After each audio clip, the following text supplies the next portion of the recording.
श्री शिवाय नमस्तुभ्यम दोस्तों, मेरे चैनल में आप सभी का स्वागत है। आज मैं आप सभी को वीडियो में शेयर कर रही हूँ बृहस्पतिवार के दिन की दिनचर्या कैसी होनी चाहिए।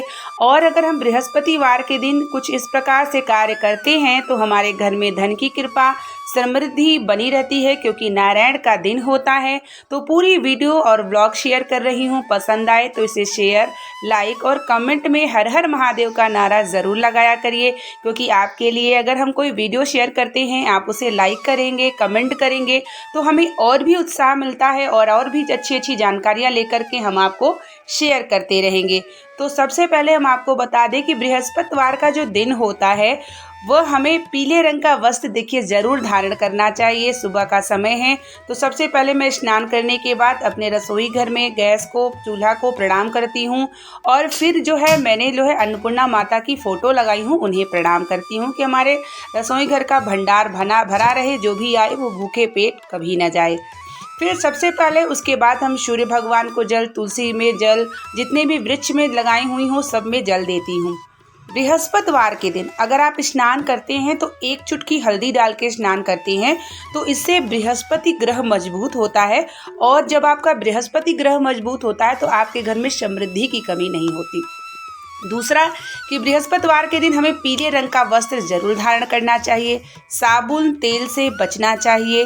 अपने बालों को नहीं धोना चाहिए। घर में झाड़ू लगा सकते हैं, पोछा का इस्तेमाल नहीं करना चाहिए। बहुत ज़्यादा साफ सफाई हमें नहीं करना चाहिए बृहस्पतिवार के दिन।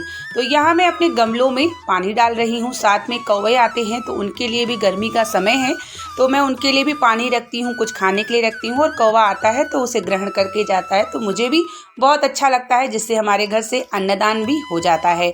जीवों पर दया करना हमारा कर्तव्य बनता है। यहाँ पर मैं सूर्य भगवान को जल दे रही हूँ। सूर्य भगवान को जल देते समय जरूर आप बोला करिए कि ओम सूर्याय नमः। हे सूर्य भगवान, जैसे पूरे विश्व की रोशनी फैला रहे हैं वैसे हमारे घर में भी सभी प्रकार की रोशनी को फैलाए, ये ज़रूर बोला करिए। उसके बाद अब मैं सूर्य भगवान को जल देने के बाद नीम के वृक्ष में जल दूंगी। नीम के वृक्ष में अगर हम प्रतिदिन जल देते हैं तो माता रानी की कृपा बनी रहती है, शीतला माता की कृपा बनी रहती है। और मैं अपने आप को सौभाग्यशाली मानती हूँ कि हमारे घर के सामने ही नीम का वृक्ष है, तो मैं प्रतिदिन 1 लोटा जल समर्पित करके माता शीतला से प्रार्थना करती हूँ।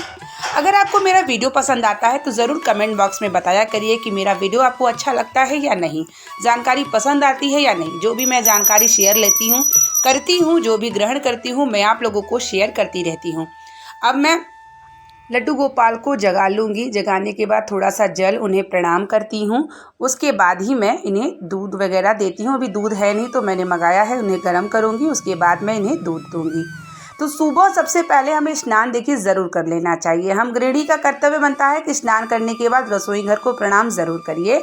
हमारा रसोई घर जो होता है वो अन्नपूर्णा का स्थान होता है। तो यहाँ मैंने रात में जीरा थोड़ा सा भिगोई थी तो मैं उसे गर्म करके अपने लिए पी लेती हूँ।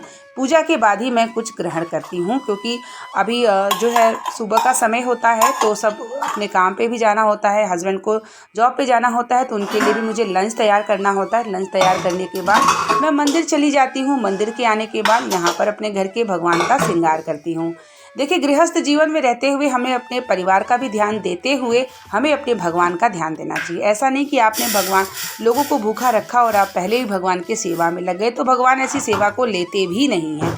तो हमें अपने बच्चों को, पति को, सबको नाश्ता खाना देने के बाद आराम से श्रृंगार के लिए बैठना चाहिए। सुबह मेरा एक नियम बना है कि मैं स्नान करती हूँ, उसके बाद ही मैं रसोई घर में कुछ न कुछ चूल्हा जला के बनाती हूँ। बिना स्नान किए अगर आप बनाते हैं तो आपके घर में देखिए समृद्धि भी नहीं बढ़ेगी और आपके घर में रोग पैदा होगा।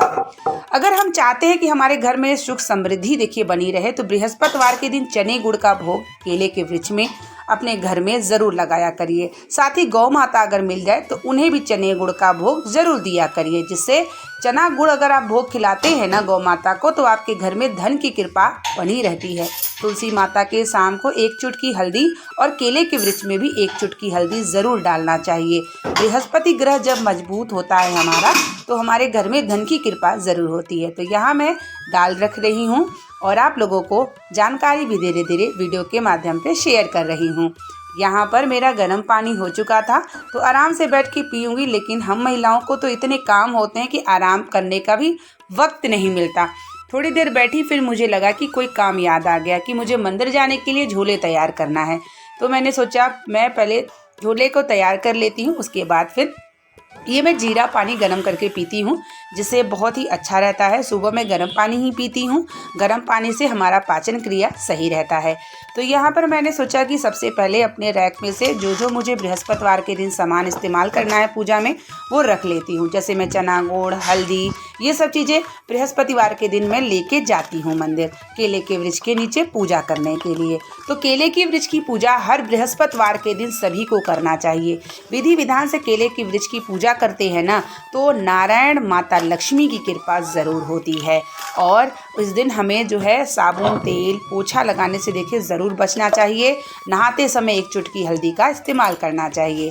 अब मैं मंदिर आ चुकी हूँ और अब केले के वृक्ष की पूजा करना शुरू कर दूंगी।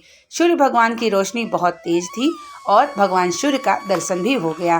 केले के वृक्ष है, साथ ही बट वृक्ष है, शिव मंदिर है, तो मेरा एक साथ ही पूजा हो जाता है।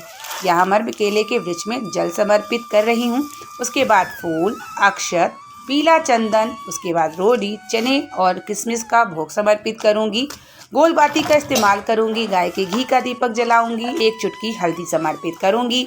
श्रीमन नारायण ओम ग्रां ग्रीं ग्रह गुरुवे नमः का मंत्र का जाप भी करूँगी। ओम नमो भगवते वासुदेवाय के मंत्रों का भी जाप करूँगी। अगर आप बृहस्पतिवार के दिन पीले रंग का वस्त्र, केले के वृक्ष की पूजन, गौ माता को चने गुड़ का भोग, अपने घर में पोछा नहीं लगाते हैं, साबुन तेल का त्याग करते हैं, तो आपके घर में धन की कृपा, नारायण की कृपा ज़रूर बनी होती है। तो यहाँ पर मैं जितना भी हो सकता है नियम का पालन ज़रूर करती हूँ और आप लोगों को भी शेयर करती हूँ। तो अब मैं यहाँ पर परिक्रमा करने लगी हूँ केले के वृक्ष की। कम से कम 5 या 3 या 2 या 1 ज़रूर हमें परिक्रमा करना चाहिए। परिक्रमा करते करते हमें श्रीमन नारायण के मंत्रों का जाप या ओम नमो भगवते वासुदेवाय के मंत्रों का जाप करते रहना चाहिए और नारायण से कृपा ज़रूर मांगना चाहिए। अगर आपने एक नियम और दिनचर्या बना करके बृहस्पतिवार के दिन रखा है, तो आपके घर में नारायण की कृपा, बृहस्पति ग्रह की कृपा, धन की कृपा, समृद्धि बनी रहती है। क्योंकि बृहस्पति ग्रह जब कुंडली में मजबूत होता है, तो उसके घर में धन की कृपा हमेशा बनी रहती है। अगर कुंडली में कमजोर है, तो आप इसी प्रकार का नियम का पालन, दिनचर्या बनाए रखिए। तो मैं पूजा करके अब मंदिर से घर को आ चुकी हूँ और अपने मुख्य द्वार पर इस तरीके से त्रिशूल और ओम सात्विक लगाई हूँ। और अब मेरी घर की भी पूजा हो चुकी है। लड्डू गोपाल का श्रृंगार, भोग सभी कुछ हो चुका है। अगर ये वीडियो पसंद आएगी तो बने रहिए मेरे चैनल पर, लाइक शेयर कमेंट करते रहिए। बहुत सारी जानकारी मैं आपको शेयर करती रहती हूँ। आपको भी अगर यह जानकारी पसंद आती है तो आप वीडियो को बहुत ज़्यादा प्यार किया करिए, क्योंकि बहुत मुश्किल से और इतनी मेहनत से अगर हम आपको वीडियो शेयर करते हैं, अगर आप उसे लाइक और कमेंट करते हैं तो मुझे भी अच्छा लगता है, बल मिलता है और आप लोगों के लिए अच्छी अच्छी जानकारियाँ शेयर करने का मन करता है। बने रहिए मेरे चैनल पे, बहुत सारी जानकारी लेकर के आती हूँ। मिलते हैं नेक्स्ट वीडियो के साथ, तब तक के लिए श्री शिवाय नमस्तोभ्यम।